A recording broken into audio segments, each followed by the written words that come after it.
என்ன வச்சிருக்கீங்க? இதுல என்ன பால் இருக்கு? எருமை பால் இருக்கு. அப்ப எனக்கு வேண்டாம். ஏய், ஏன் வேணாம்? எருமை பாலும் வேணாம். எங்க பெரியவரு பசும்பால் வாங்கிட்டு வர சொன்னாரு.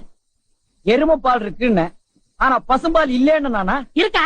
அட கிறுக்கா, புற மாசத்துல பிறந்தவனே, எதையும் முழுசா கேட்டு போங்கடா. ஏன்டா அவசரப்படுறீங்க? கொண்டா. ஏன்டா புடுங்குற? என்ன எருமை பாலை பிடிக்கிறீங்க?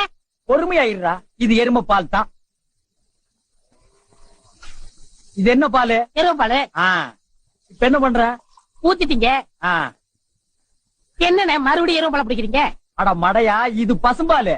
அது எப்படி? ஒரே கேன்ல பசும்பாலு எருமை பாலு இருக்கு.